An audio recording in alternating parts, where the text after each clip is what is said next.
আসসালামু আলাইকুম। ওয়ালাইকুম আসসালাম। আপনারা তো অবশ্যই ছাত্র, অবশ্যই যা নাকি কোনো সেনাবাহিনী, কোনো নৌবাহিনী যা আজ পর্যন্ত এই স্বাধীন দেশে পারে নাই, আপনারা নতুন করে একটা স্বাধীন উপহার দিয়েছেন জনগণকে।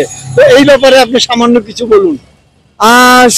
আসলে প্রথম কথা, ধন্যবাদ সকল ভাই বোনদেরকে।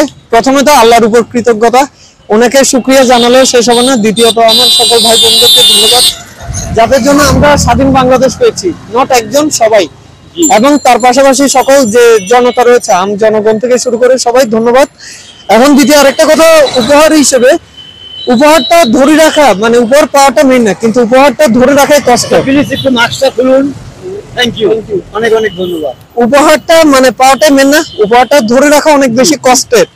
তো সেই হিসেবে আমাদের সবাইকে ট্রাফিক রুলস গুলো মানতে হবে, প্লাস স্বার্থ ছাড়া দেশে সবগুলো কাজ করতে হবে। স্বার্থ ছাড়া বলতে মানে সারাদিনে একটা ভালো কাজ, সেটা যে কোনো কিছু। একটা কথা আমি জিজ্ঞেস করি, জানতে ইচ্ছা করে আমার, যে সবাই জানতে চায় যে আপনাদের এখানে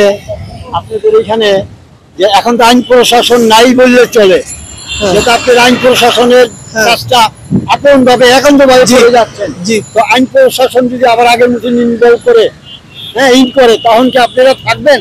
যদি ওনারা যদি চায়, ওনারা যদি যখনই চাবে আমরা তখনই চলে আসবো। আচ্ছা আচ্ছা, কারণ আমরা এখানের মধ্যে দিয়ে এই কাজটা করতে এমন না যে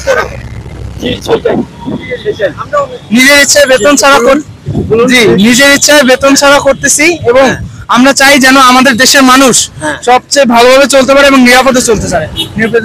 আচ্ছা, আপনাকে ধন্যবাদ। শেষ একটা কথা বলি, যে ঘুষ ঘুষ বাংলাদেশে একটা কথা লেখা থাকে, ঘুষ। আমরা এই যতদিন কাজ করছি, মানে টাকা যে মেইন না, মানুষ কি পরিমাণ রাতের 11টা বাজে এসে মানুষ জড়িয়ে ধরছে আমাদেরকে।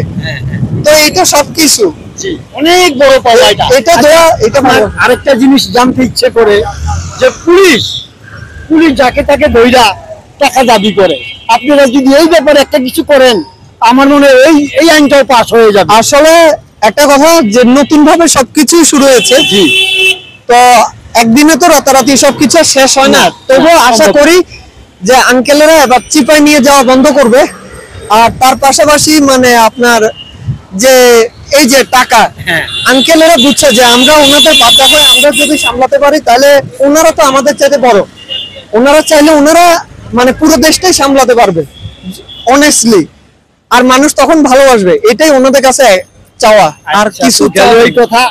আমার কাছে অনেকজনে অবজেকশন দিচ্ছে যে সাধারণ নিরীহ মানুষ, ছোটখাটো মানুষ, সামান্য ব্যবসায়ী, তাদেরকে বৈরা মুক্তিপণ দাবি করে পুলিশ। আমি আশা করব, ওনারা আশা করছে যে আপনারা এই ব্যাপারে একটা কিছু করবেন।